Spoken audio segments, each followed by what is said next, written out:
All righty. Welcome. I am Heather Pierce Campbell, the legal website warrior. I'm an attorney and legal coach based here in Seattle, Washington, serving online information entrepreneurs throughout the US and the world. Welcome to another episode of Guts, Grit, and Great Business. I am super excited to bring back for round number 2, Dr. John Demartini today. Welcome, Dr. Demartini. Thank you for having me again. Absolutely. We were just chatting before I hit record, and Dr. Demartini is 12 hours away. I'm starting my morning at 9, it's 9:30 here, and it's 9:30 p.m.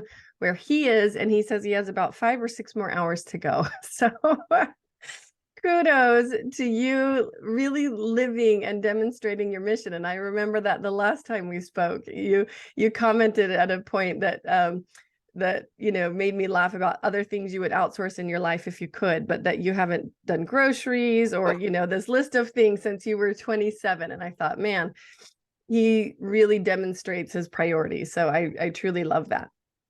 For those listening that don't know Dr. John Demartini, Dr. Demartini is a world-leading human behavior specialist, researcher, best-selling author, educator, and founder of the Demartini method, a revolutionary tool in modern psychology.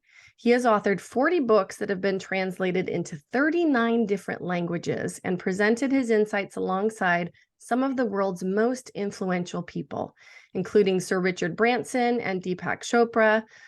Dr. Demartini's cutting-edge methods are the culmination of almost 5 decades of research across disciplines, including physics, philosophy, theology, metaphysics, psychology, astronomy, mathematics, neurology, and physiology. He has synthesized these teachings and incorporated them into his work on human values. Dr. Demartini shares his life, business, financial, relationship, and leadership empowerment strategies with people all over the globe, enabling them to transform their lives according to their highest values and create their life masterpiece. I'll put a plug for your previous episode, which is episode number 98, called the Demartini Method. And I know we chatted a bit about that. In that episode, I know we really dug into your background. You shared a bit about your life story. I'm going to invite people to go back and visit that episode for all the details.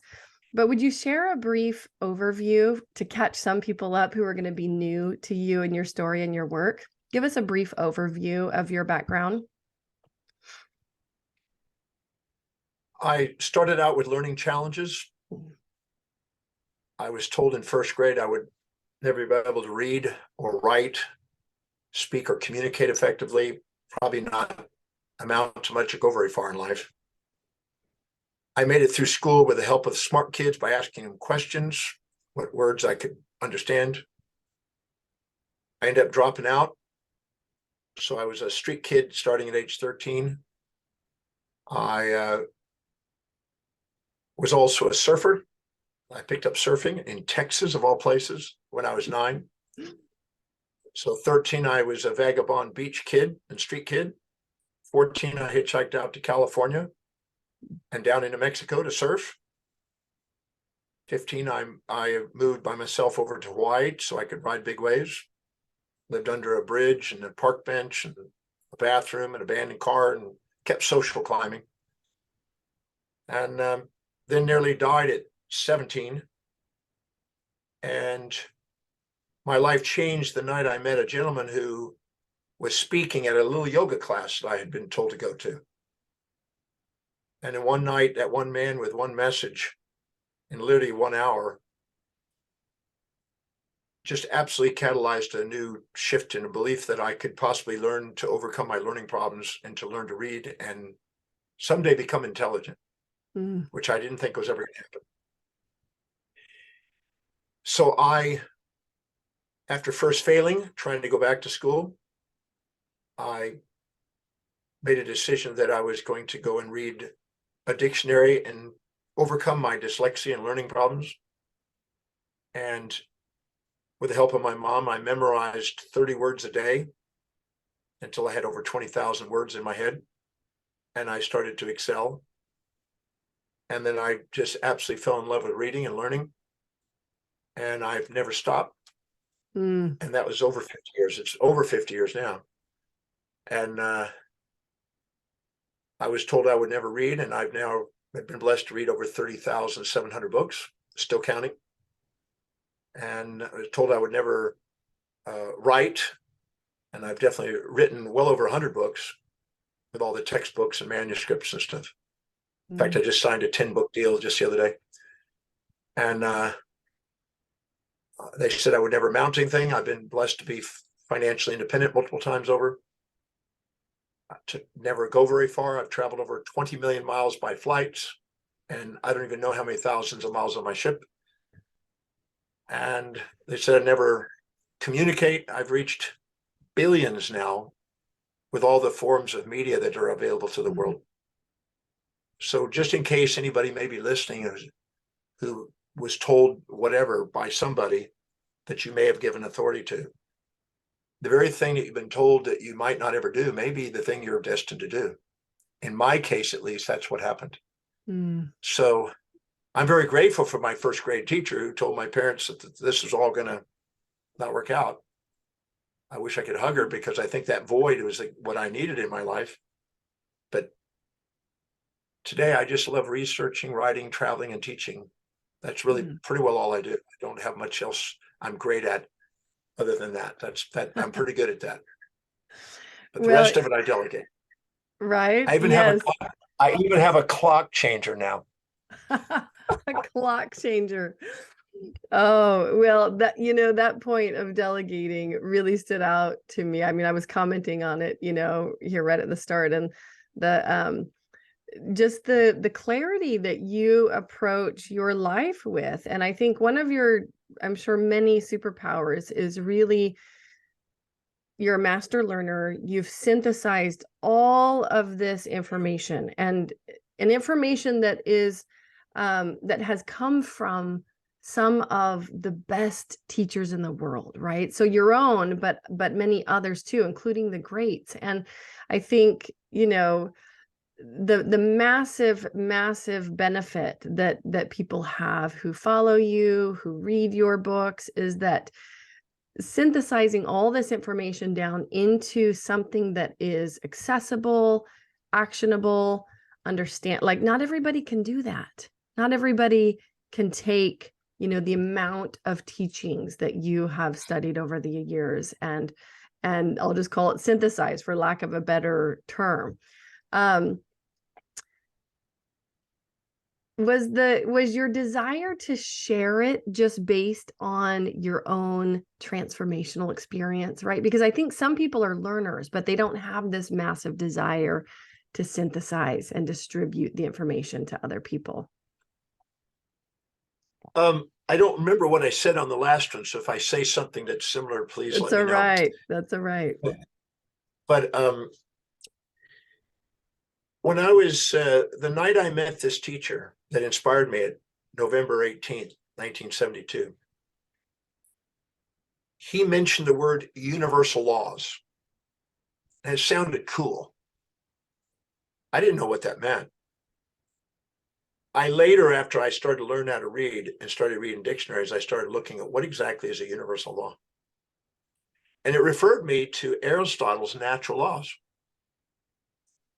And it led me, in a little bit of investigation, to a thing called the logos, which is almost a philosophical religious term that predates even Christianity, which meant the reason, hidden order, or the word of the universe, you might say. And so I got inspired, and I started going through a dictionary and an encyclopedia set. And I looked up every form of discipline and ology that a human being could study. Because I thought, if I could get a list of all the alphabetical, list of all the different disciplines and ologies somebody could study, and if I could study those, I could find the most universal principle, most universal law that would be applicable to all of those disciplines. That was my assumption when I was 18.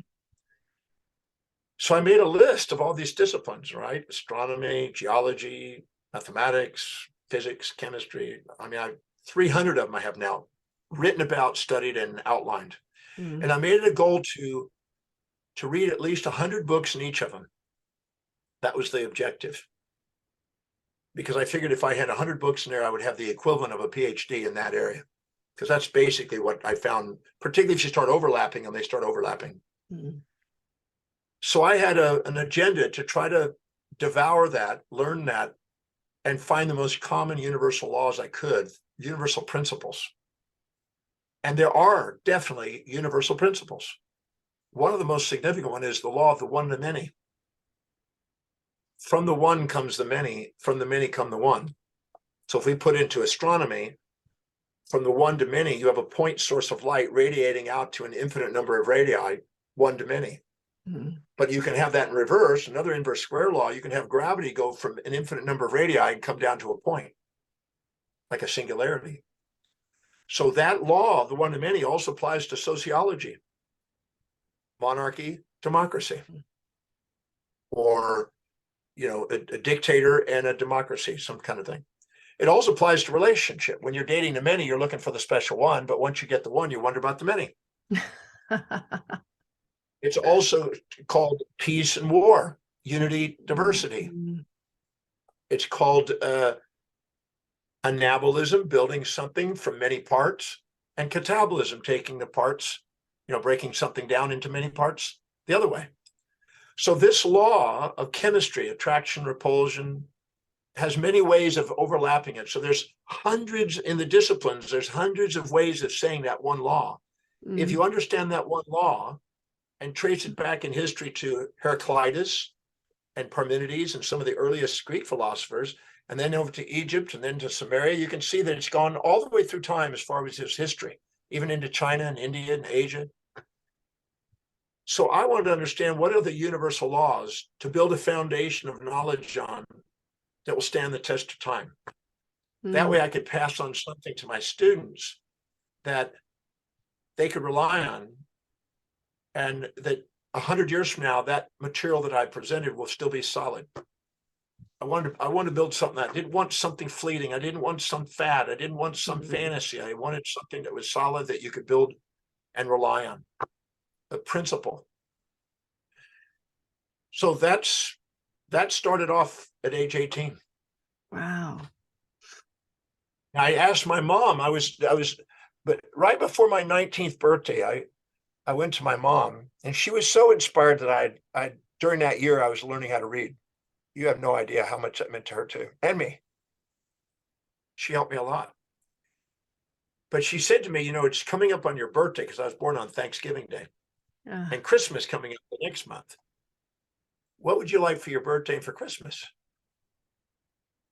And I said, Mom, I want the greatest teachings on the face of the earth by the greatest writing is written by the greatest minds who ever lived across the planet, in every discipline I can get my hand on. And she said, are you sure you don't want a t-shirt? Come on, can't you be just like a normal kid? I said, no, Mom, I could care less about a t-shirt. At the time, I was a minimalist and just had a yogi outfit on, and I didn't care about anything else except reading it. Because I was thirsty. When you found out you can read after years of not knowing you could, it's really powerful. It really is touching. So I said, okay, that's what I want. And she goes, let me see what I can do.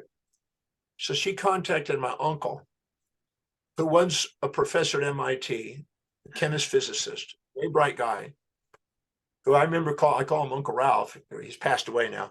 Mm.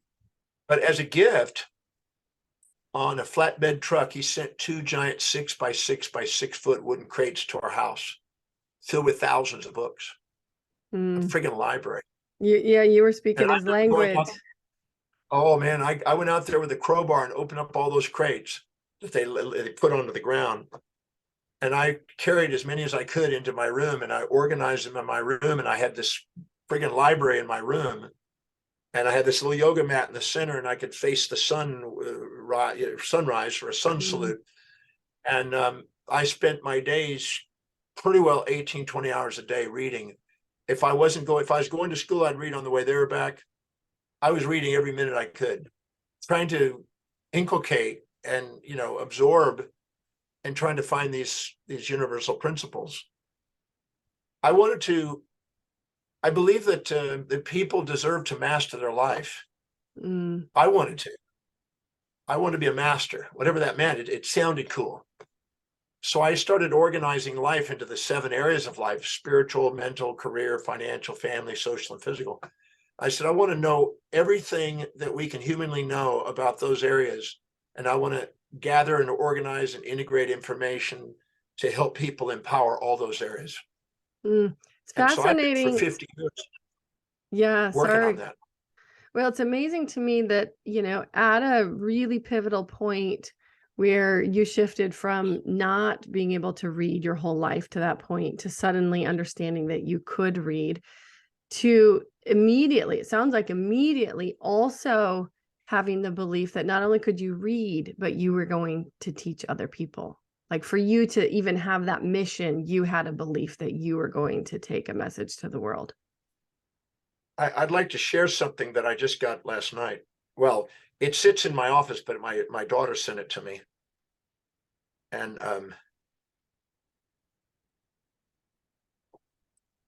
when I was 17 years old and I met Paul Bragg, I had a vision that night.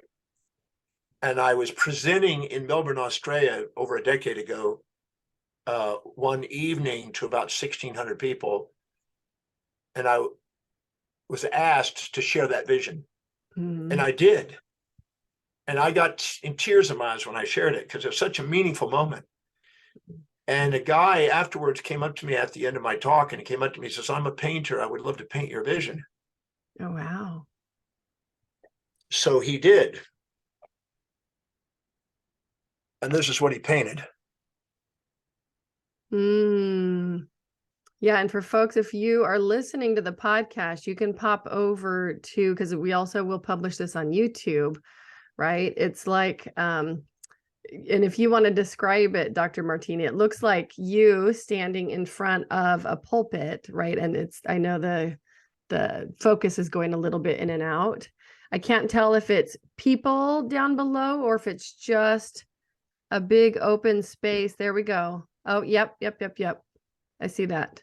Definitely people down below. It looks like thousands, possibly millions, right? Kind of on a big, what would you call that? Like a... What I saw is me standing, first walking through a stoned archway, then coming down this storage archway out onto a balcony about 40 feet above a giant square that had over 1 million people in it, with an iconic building of every major city around the world, all the top iconic buildings from every major city of the world. And the name of the vision is A Man with a Message and a Vision. A I man love with a that. vision and a message. Right. Well, And so that is painted.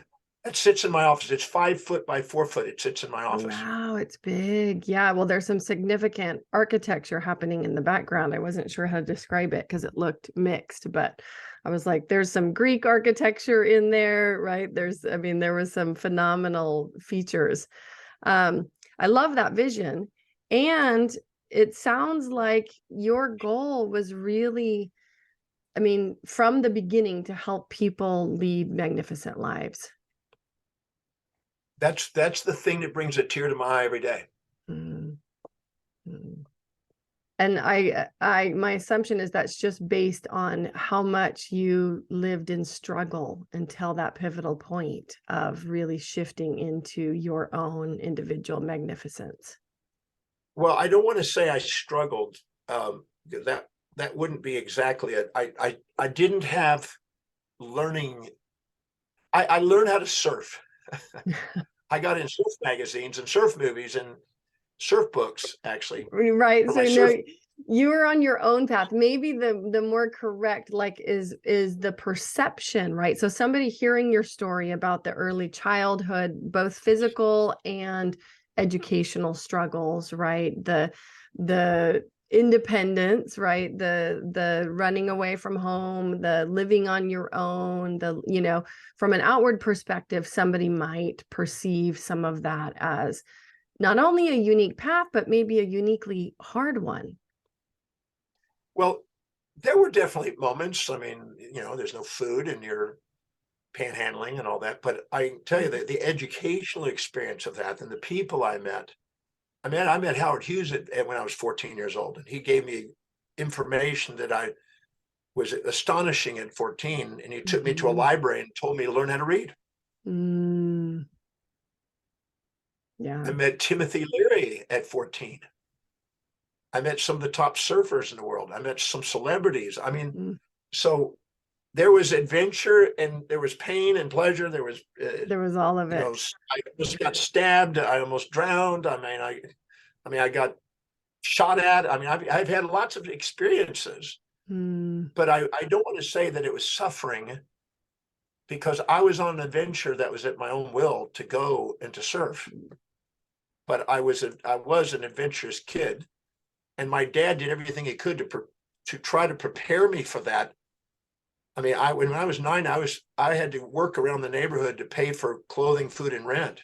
I remember that. 9. Yep, I remember that. Because he was trying to prepare me for street life because he knew I couldn't read.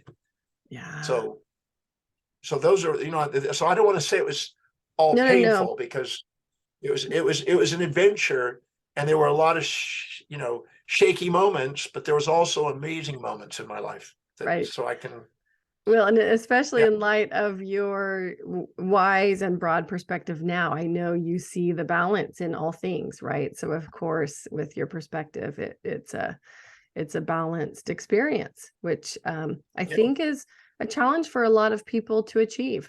I'd love, you've written a vast number of books. I know that you had one that recently came out towards the end of last year, so end of 2022, and you've got another one that's right around the corner, right? So we have the 7 Secret Treasures. I'd love for you to tell us, and I'm curious if that relates to the 7 areas that you just touched on. Yes.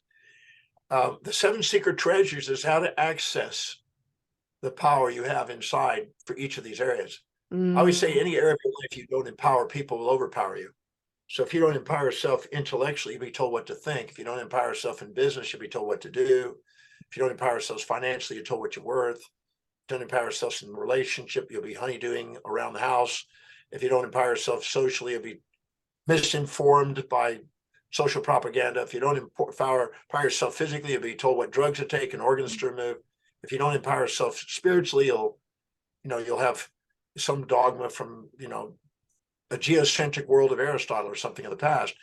So I'm a firm believer that you have the capacity to do something extraordinary in each of those areas.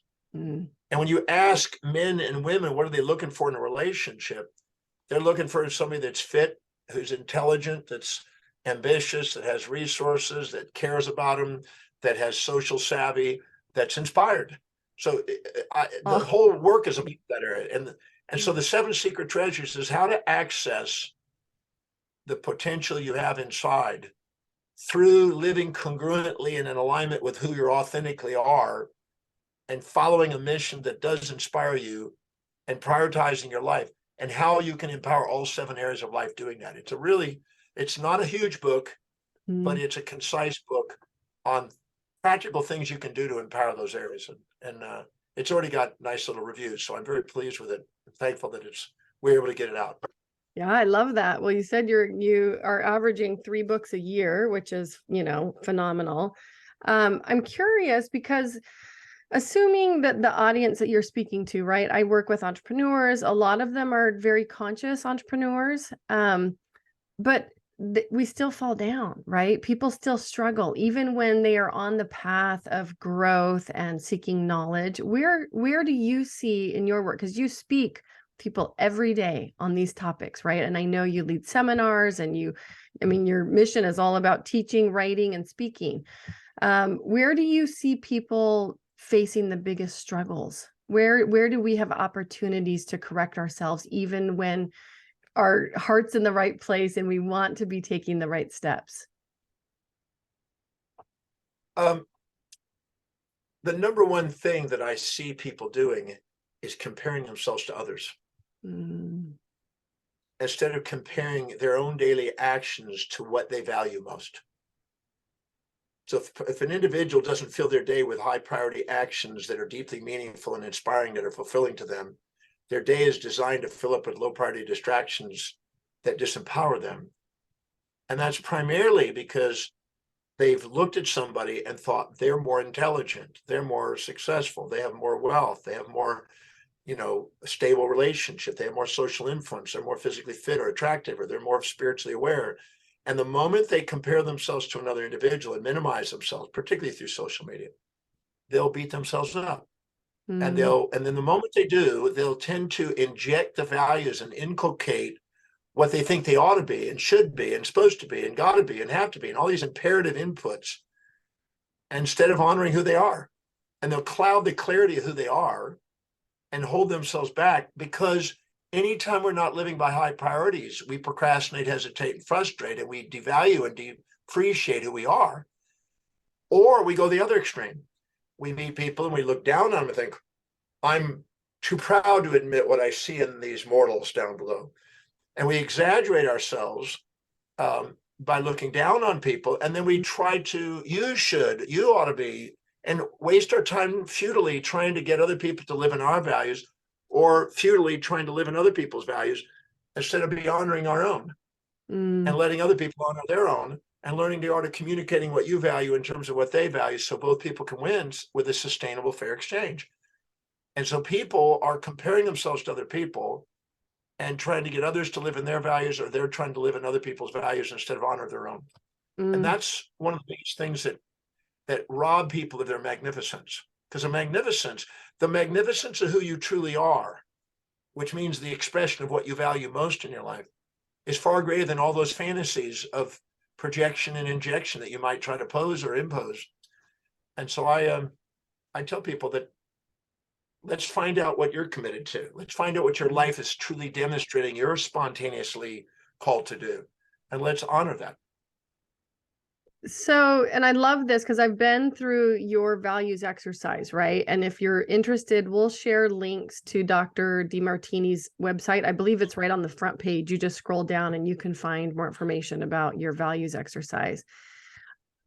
Is it the case that people often have their own values wrong? Like they think they understand what their values are, but they're not really correct about that? I've been doing value determination process for 45 years of my 50 years of teaching. I've only found one woman in all those 45 years that knew and was congruent in alignment with what they valued. Most people have a distorted view of who they are. And let me give you a reason why. And I've narrowed this down. This is pretty solid. I met this woman who was a supermodel. And on a Richter scale of 1 to 10, she was about 100. I mean, she was very stunning. And she's off the chart. She was voted as the most beautiful woman in the world by about 8 magazines.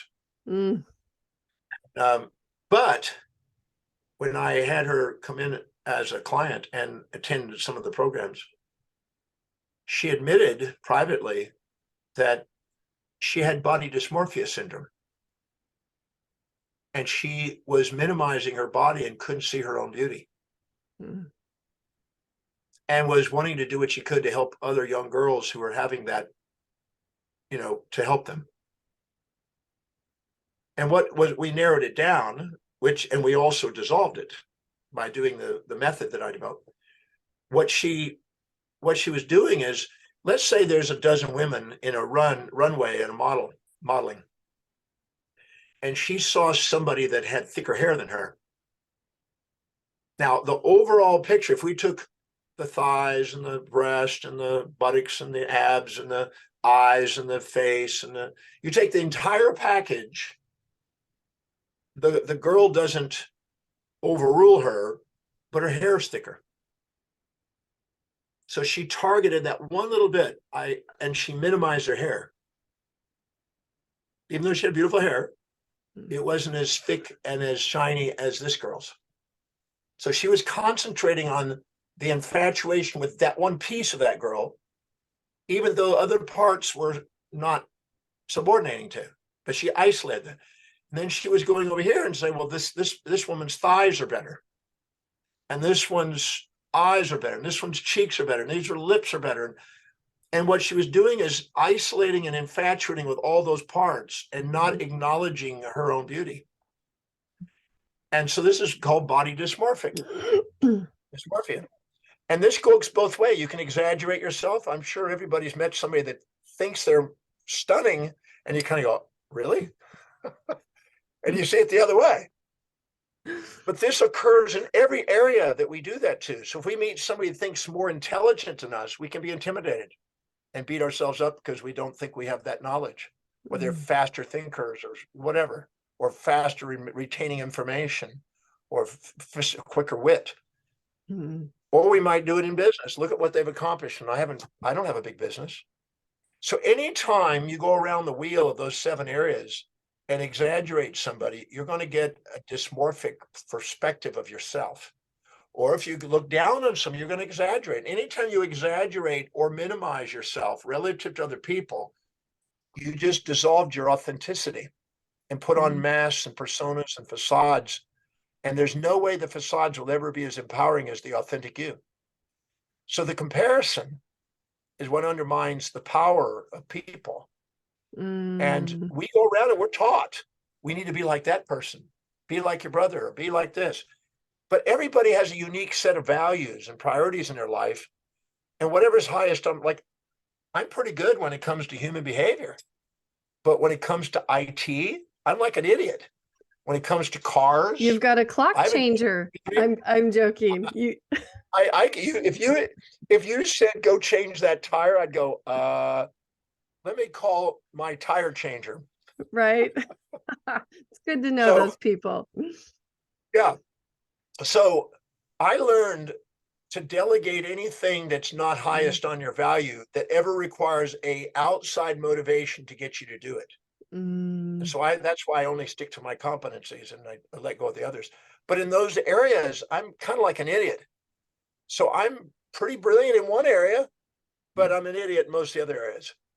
And so that's what the people do. They compare themselves and assume that everything about that individual is superior, instead of maybe they got beautiful eyes, but maybe they got a foul mouth, or maybe they got a gastrointestinal problems and chronic illness. There's something else that you're not paying attention to. And I tell people, don't be fooled by facades, because the people that you infatuate with a day, a week, a month, a year, 5 years later, you find out that they're not who you thought. In the meantime, you can have the wisdom of the ages without the aging process by looking in advance and looking at both sides and not put people in pedestals or pits, put them in your heart and see that they have a unique reflection. And whatever you see in them, you have inside you. I just sent an article off to Jet Set magazine, which I write for, about authenticity. And it was just that article about that, because for thousands of years, you can find and trace references by great minds that whatever we perceive in others is inside us. So anytime you look up to somebody or down on somebody, instead look within and identify where you have that and have reflective awareness instead of deflecting it. And because the thing that disempowers people is when you're too proud or too humble to admit what you see in others inside you, and you judge them, and you're left with emptiness and disowned parts instead of fullness by loving. This, I love this concept of facades, because I think people can relate to it, particularly from the standpoint of, when somebody puts on a facade, and I think usually the term is used like to aggrandize oneself.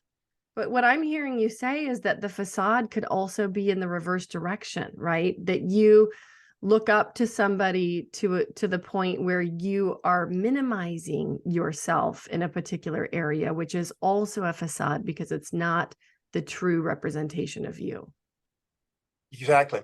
Albert Einstein said it really nicely. He said, if you're a cat expecting to swim like a fish, you're going to beat yourself up.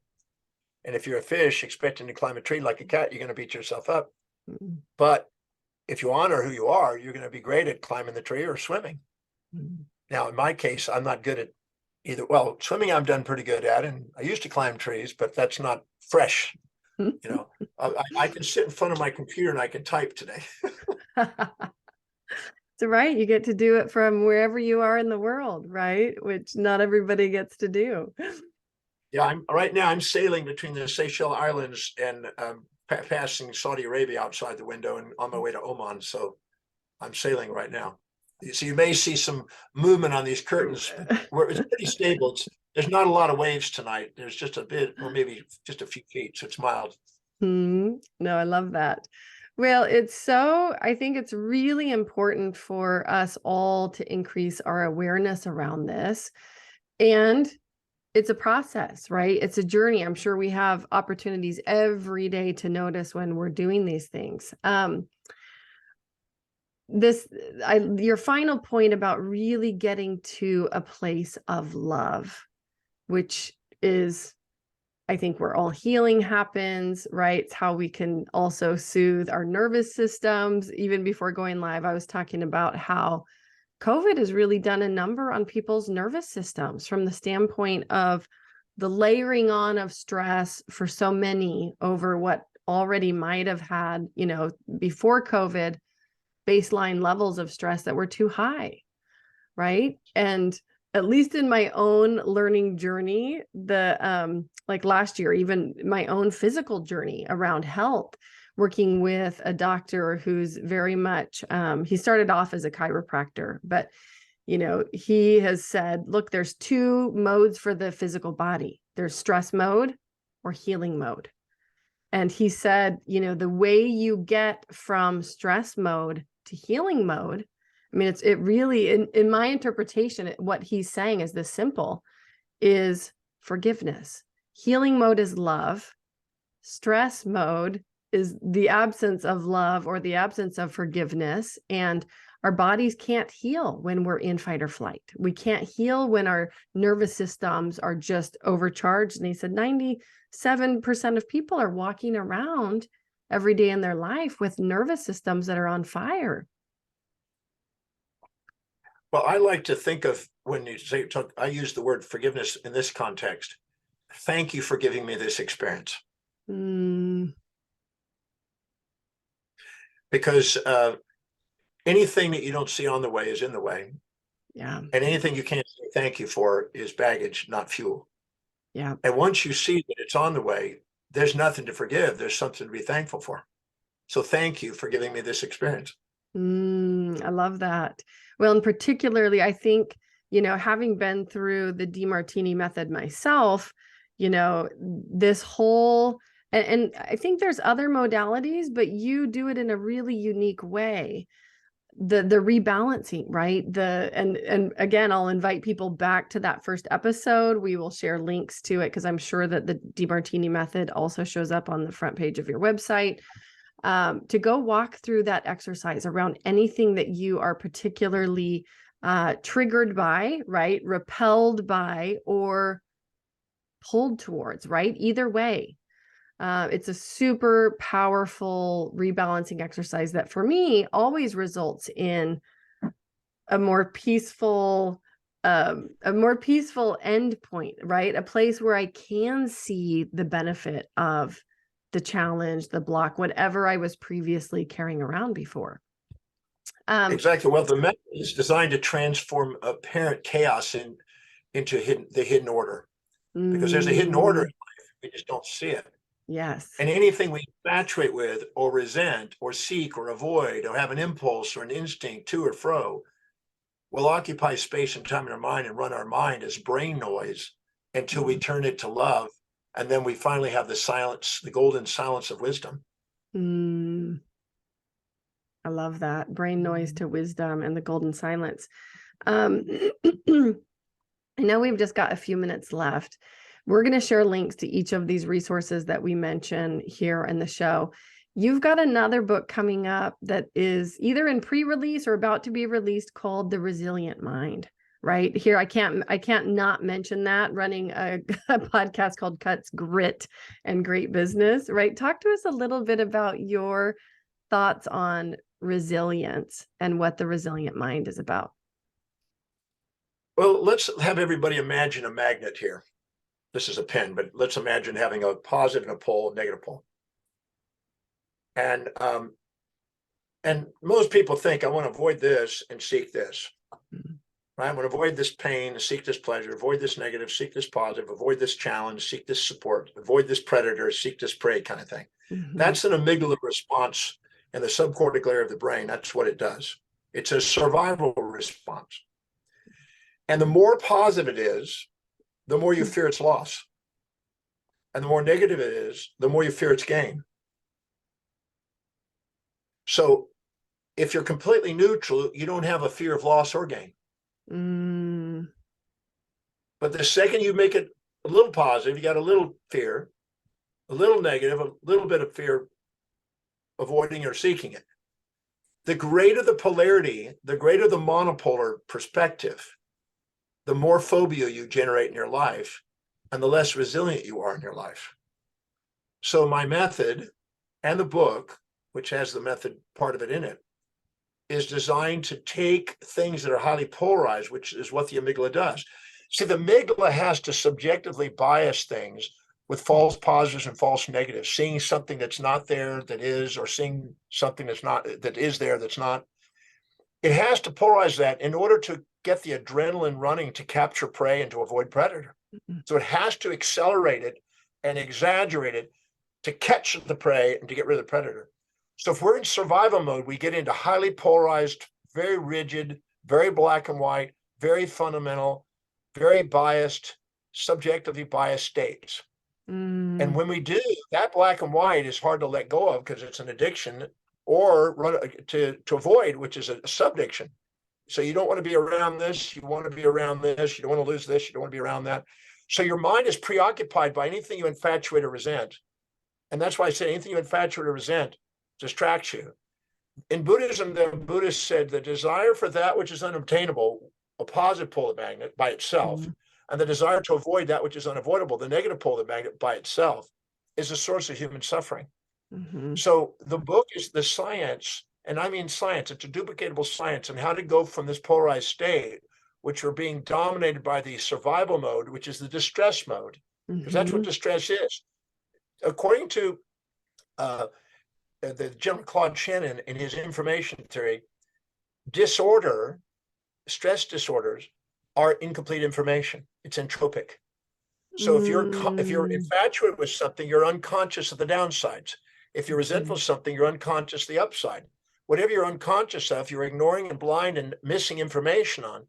And that missing information is creating a disorder because you're extrinsically driven instead of intrinsically called.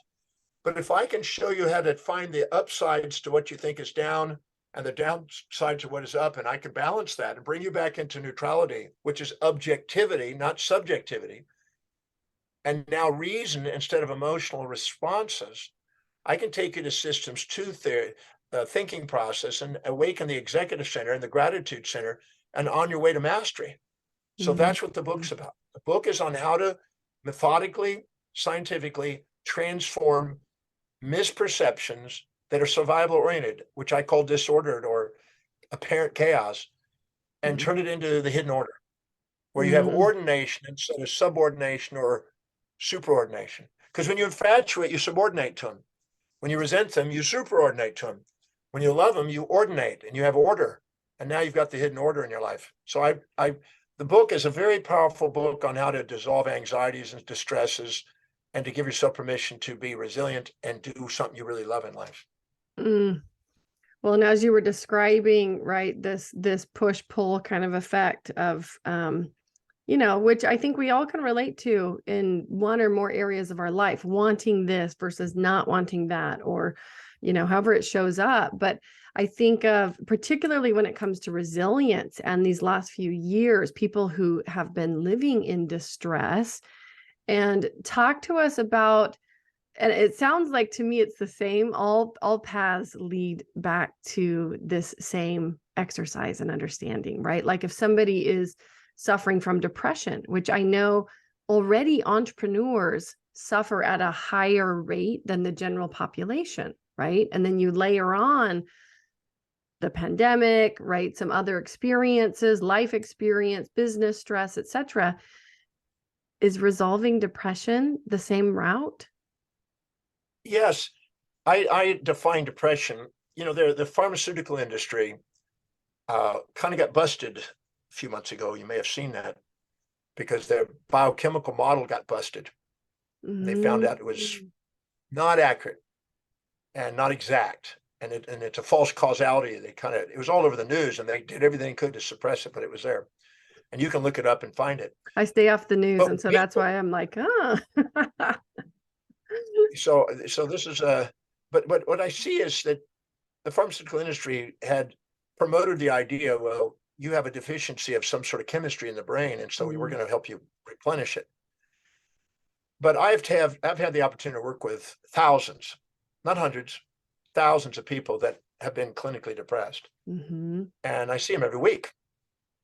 And I define depression, I don't define it as an illness.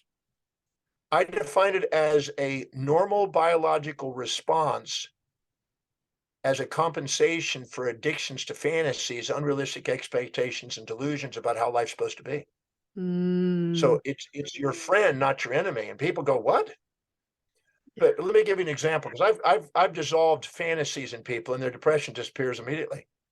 And they go, well, my biochemistry was imbalanced. No, your subconscious mind stores all imbalanced perspectives to prevent you from the predator and to make you seek the prey. And you get addicted to fantasies and try to get subjected from nightmares. And as long as it's just imagine if I was going to start dating somebody and I had an expectation that they're going to be nice, never mean, positive, never negative, happy, never sad, give, never take, peaceful, never wrathful, generous, never stingy, considerate, never inconsiderate, right? And I have an expectation that they're going to be more one than the other. I have an unrealistic expectation. And the second I try to get them to be that way, I'm going to be angry and aggressive. I'm going to feel blame them, and I want to feel betrayed. I'm going to be criticizing them and feel challenged. I'm going to be depressed and despaired. I'm going to want to exit and escape. I feel frustrated and futile. I'm going to be grouchy and grieving. I'm going to, hate them and want to hurt them. And I'm going to be irritable and irrational. And I'll be jaded and I feel like a jerk. I call it the A, B, C, D, F, G, H's and I, J's of negativity. But what they are is letting you know, those responses are letting you know that you have a delusionary, unrealistic fantasy expectation on something in others or yourself or life or people or mechanical objects. And no one ever gets to that. They never actually uncover what those are, and they just look and their biochemistry is imbalanced, but it's not the cause. You don't just have an imbalance. I can ask you questions and I can make your serotonin levels go up in 10 minutes. And I can make them go down in less than a second. If a tiger comes in a room and jumps in a room and it's running towards you with salivation and fangs, your testosterone is going to go up, your adrenaline is going to go up, your osteocalcin is going to go up, your substance P is going to go up, your serotonin, your endorphins and enkephalins and dopamine, they're all going to crash in 200th of a millisecond. Well, if you go and quickly do a blood test, oh, you got a biochemical imbalance. No, you have a perception of a tiger about to eat you. And what we have is stored in our minds, in our hippocampus, from our amygdala assigning valency to assessing these experiences in our life, stored there, a whole bunch of accumulated imbalanced perspectives that are making us non-resilient and having unrealistic. See, anytime we have something we think is painful, we're going to be fantasizing, escaping it with a dissociation to go trying to find its opposite, the fantasy. And anytime we have a fantasy, we're going to have an anxiety of losing that and having the phobia of the opposite. So if I go in and find out what the depression about and ask him, so what are you depressed about? Well, my mom wasn't there when I was a child. Great. When your mom wasn't there, what did you miss? Good. Who provided it? And they go, oh, yeah. And what was the benefit of them providing it? Never thought about that. And what would have been the drawback if your mom was been there? Well, there would be no drawback. No, that's a fantasy. You have a fantasy about how your mom is supposed to be, and then you're not honoring the form that it came. And then all of a sudden they go, well, oh. And they find the drawback if the mom had been there, because they think that their life would have been better, but then they compare themselves to somebody that had what they thought they should have gotten. They find that their life is not better. It was an illusion that they held on to. So these unrealistic expectations underlie these chemistries and these responses, and we label it. And I think commercialism and the opium of the masses has overridden sound understanding of physiology and psychology, and is keeping us from actually being accountable and empowered in our own life to manage these things. And I like to think of depression as not your enemy, it's your friend, because it's letting you know that you have unrealistic expectations. People who are, during COVID, when I saw these people upset and freaked out and everything else, I said, that's because you're comparing your current reality to the way it used to be, the past, Yep. and the fantasy about how you wish it would be in the future. And you're not stopping right now and looking at what you can do to serve and fill the needs of other people and build your business today with the grounded reality of the new needs. And the moment you do, those two are out of the equation, and now you're present, and now you're building momentum. Right. You've stopped the polarization. Stop the polarization and the delusion that it's supposed to be the way it used to be, or it's supposed to be that. You're living in the past and future instead of present. And it's in the present you have the power. So, question for you, for folks that are listening and thinking like, gosh, I need to go start somewhere. Where do I start? Right? Do they start with well, I assume because the resilient mind is what comes next, right? Would you point them to your most recent book, The 7 Treasures? Yeah, The 7 Treasures is a great way of learning about human values, because every individual has a set of values and priorities in their life, and things that are most to least important in life. And those values dictate how you perceive, decide, and act. All of your behavior is coming from that. So that book could be very helpful and eye-opening, because most people don't know what their values are. They think they know. They think I've asked so many thousands of people, millions. And when we actually discover what their life is demonstrating versus what they think it is, what it should be. I asked 5,000 people in South Africa one time, how many of you would love to be financially independent? Everybody put their hand up. People put their feet in the air. I said, how many of you are? All the hands went down, except 7 people. I said, isn't it interesting? Less than 1% achieve it, but 100% of you got your hands up. So that means that some of you are living in the fantasy you're going to be financially independent, but you're not actually making progress on it. So let's take a look at why. Because your hierarchy of your values is dictating your financial destiny. If you don't have a value on buying assets and deferring gratification, and all you have is a value in living the lifestyles of the rich and famous and spending money on a consumable that depreciates, you're going to keep being a slave to money and never have it work for you.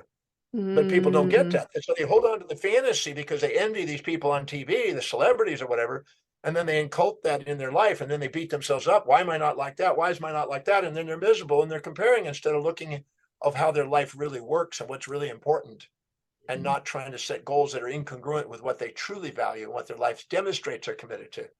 So I help them get clear on that. So that's where the values factor could be helpful. Yeah. Well, and my question for you on that is for folks, because obviously I know part of that exercise is you look at how your values are currently being expressed in your life, right? Which most people don't think of starting there.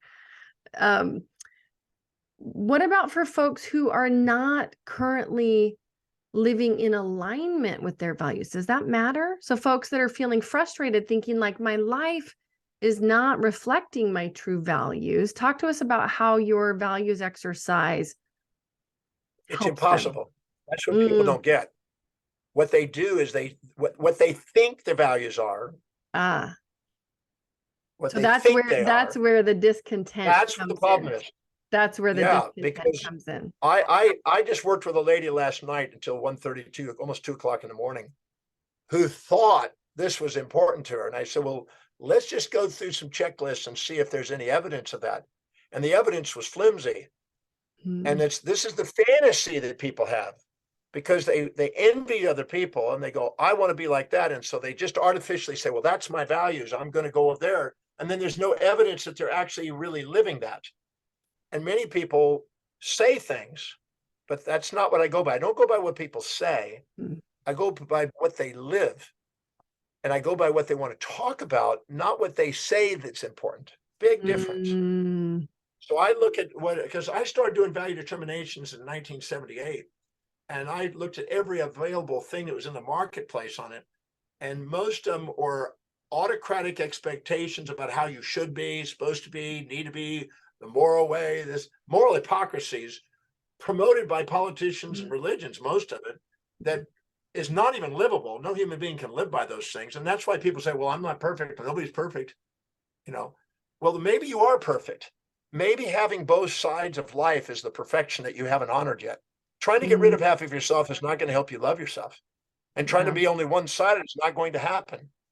It's, but honoring both sides of yourself. See, I'm not a nice person. I'm not a mean person.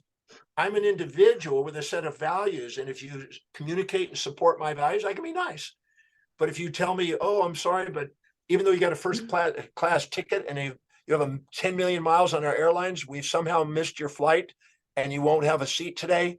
I don't go, bless you. I say, can I talk to a supervisor and can I get Richard Branson here right in front of me now at this moment or something? So I'm not a nice person. I don't have this fantasy. I'm supposed to be one-sided. Right. I'm a human being and I have a set of values, and those values aren't right or wrong. They're just my unique values because it's my unique pivotal viewpoint of the world that's not better or worse than anybody else's. And what I do is I realize that I'm going to respond according to those values, and so is everybody else. And they're not right or wrong. If I'm superior to them looking down and your values are wrong. So you never make a mistake in your own values. You only make a mistake when you compare your actions to other people's values. And people only make a mistake when you project onto them your values and think they should be living in your values. And Right. that's pretty arrogant. That's right. So I'm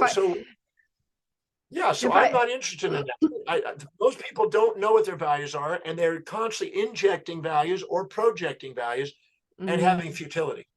And that happens, and that undermines most relationships. Both business, relationships at home, kids, colleagues, customers, same thing. So I shouldn't get you to come try to fix my clocks. Set my clocks. Don't do that. On the ship, we move through different time zones, right? Every few days, we got to change different time zones. So I got an electronic clock that's like confusing as hell, to be honest. I look at it and I just go, trying to figure it out. I'm sure you've tried to tamper with a clock or something. Got all this gadgetry on it. It used to be you just turned a thing and you hit a button and it was done. It was simple. So I call the people from the front desk and I said, send the clock guy. And they laugh. The clock guy comes in here and changes the clock, fixes it. No, so it's so good. I've got a solution.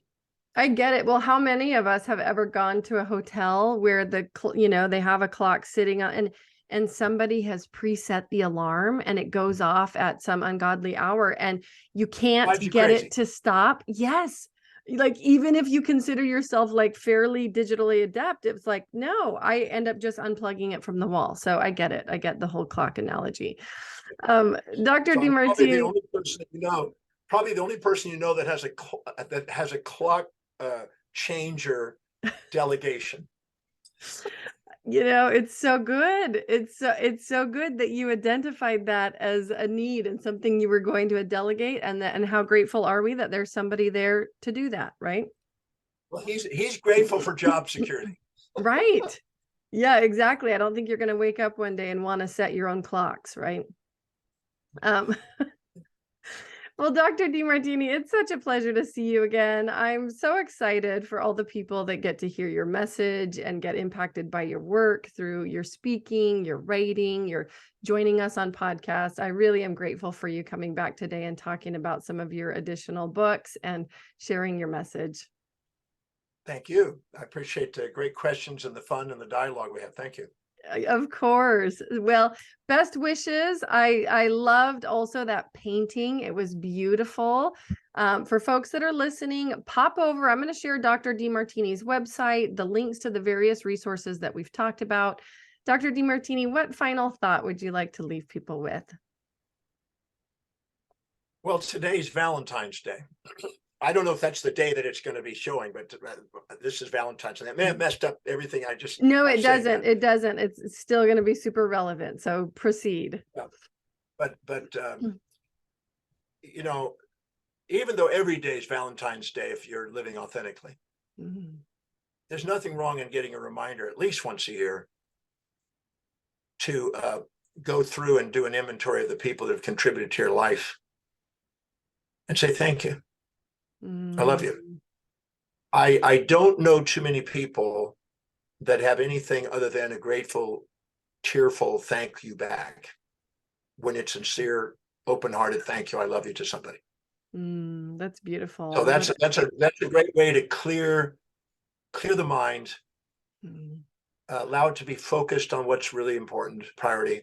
If you had only 24 hours to live in your life, you would say, thank you, I love you to the people who've contributed to your life. So we don't know when our last 24 hours is, so we might as well practice it.